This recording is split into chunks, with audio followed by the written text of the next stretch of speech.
Aku tuh udah mulai yakin ya, dia juga nyaman sama aku. Maksud aku gini loh, orang temen-temennya aja tahu kalau misalnya aku suka sama dia, masa dia nggak tahu? Aku tuh sakit bukan cuma karena ditolak ya, tapi karena dia nggak bilang langsung ke aku. Kenapa harus dari orang lain? Padahal tiap hari kita udah jalan bareng loh, Riva. Hai, selamat datang di Berkas Rasa, tempat di mana kamu bisa cerita soal cinta. Entah itu cerita sedih, marah, kecewa, ataupun bahagia. Di episode kelima Berkas Rasa ini, udah ada satu temen yang mau cerita, namanya Kak Siska. Jadi kisah cinta dari Kak Siska ini soal cinta yang bertepuk sebelah tangan. Pasti kalian pernah kan ngalamin cinta bertepuk sebelah tangan kayak gini. Aku sendiri sih juga pernah ya, cuman itu dulu banget. Tapi cinta bertepuk sebelah tangan Kak Siska ini bisa dibilang meskipun sakit, tapi ada beberapa pelajaran yang bisa diambil dari kisah cintanya sendiri. Nah, daripada kalian penasaran, langsung kita bacain aja. Tapi seperti biasa, sebelum masuk ke ceritanya, kalian jangan lupa like, comment, subscribe, dan juga share. Jangan lupa juga nyalain lonceng notifikasi biar kalian gak ketinggalan video terbaru dari aku. Halo Riva.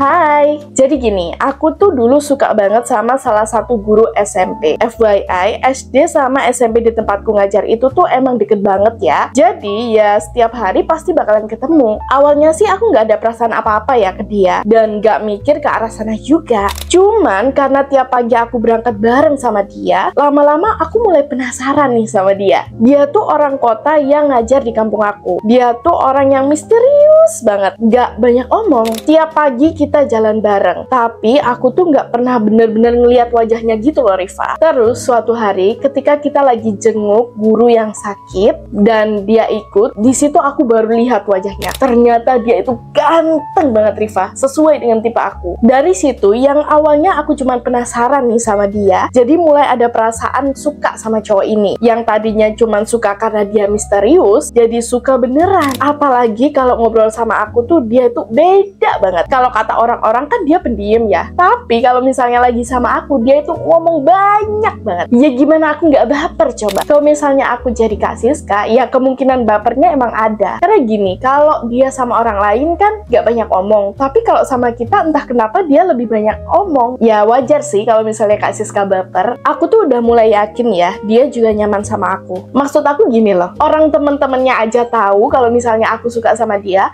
masa dia nggak tahu? Kan nggak mungkin. Tapi tiba-tiba ada salah satu ibu guru yang ngomong ke aku, dia itu nggak suka sama kamu loh Kak Siska, karena kayaknya kamu bukan tipenya dia deh. Pas denger itu, kalau kamu nanya perasaanku waktu itu Riva, itu tuh rasanya sakit banget. Gimana enggak coba? Aku udah mikir dia nyaman sama aku, tapi ternyata ada orang lain yang bilang kalau aku itu bukan tipenya. Aku tuh sakit bukan cuma karena ditolak ya, tapi karena dia nggak bilang langsung ke aku. Kenapa harus dari orang lain? Padahal tiap hari kita udah jalan bareng loh Riva, tapi dia nggak pernah ngebahas soal itu. Nah, setelah dengar kalimat ibu guru tadi, aku udah jadi males nungguin dia. Pokoknya aku tuh nggak mau bareng lagi sama dia lah. Pernah nih ya, satu kali aku telat datang ke sekolah, dia ikut telat juga. Jadi ya udahlah, terpaksa aku harus berangkat bareng dia lagi. Tapi kali ini aku udah beda ya Riva. Aku lebih banyak diem, dingin banget ke dia. Lucunya justru dia yang jadi lebih banyak ngomong. Kayak coba ngobrol biar nggak canggung gitu loh. Aku nggak mau terus-terusan kayak gini.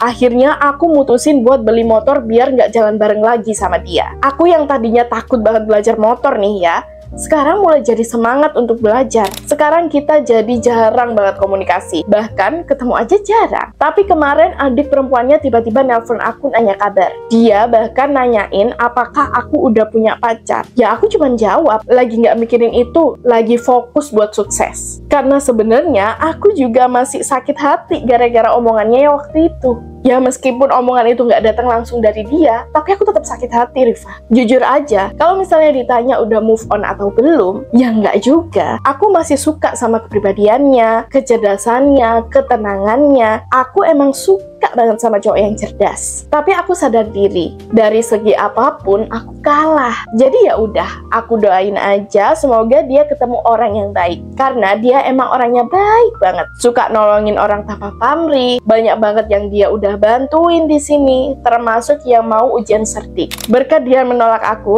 malah jadi punya motivasi buat belajar bawa motor. Kalau nggak gitu, mungkin aku nggak bakalan pernah berani coba. Buat kalian yang punya crush, jangan takut ditolak. Kadang penolakan melupakan itu justru bisa bikin kita jadi lebih baik. Jangan juga karena kita merasa nyaman sama seseorang, kita langsung berpikir dia juga suka balik sama kita. Karena nggak semua orang baik itu artinya dia suka sama kita. Bisa jadi emang dia itu dasarnya orangnya udah baik. Sekarang aku juga lebih sibuk cari aktivitas biar makin produktif. Tiap pagi skipping, baca buku, belajar main pianika, jualan, beres-beres rumah. Pokoknya fokus ke diri aku sendiri dulu lah. Biar nanti pas waktunya datang, aku udah jadi versi terbaik dari diriku sendiri. Nah, dari cerita Kak Siska ini kita bisa belajar. Pertama, jangan gampang baper. Kalau misalnya ada orang yang baik sama kamu itu, jangan langsung dianggap dia itu suka sama kamu. Bisa jadi orangnya itu emang humble dan baik ke semua orang. Gak cuman ke kamu aja. Mungkin dia lebih banyak ngobrol sama kamu karena dia nyaman ngobrol sama kamu. Udah itu aja, gak lebih.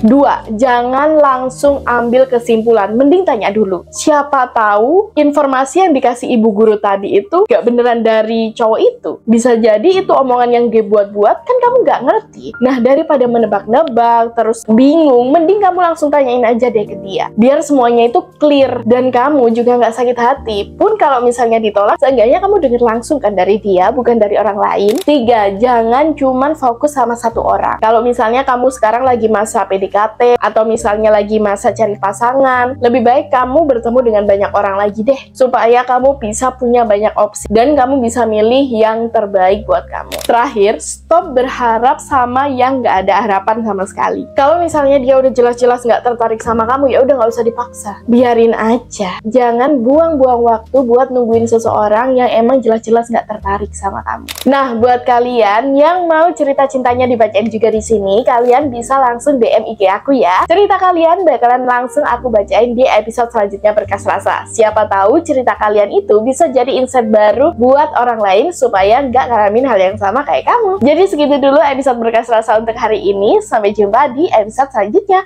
Bye-bye!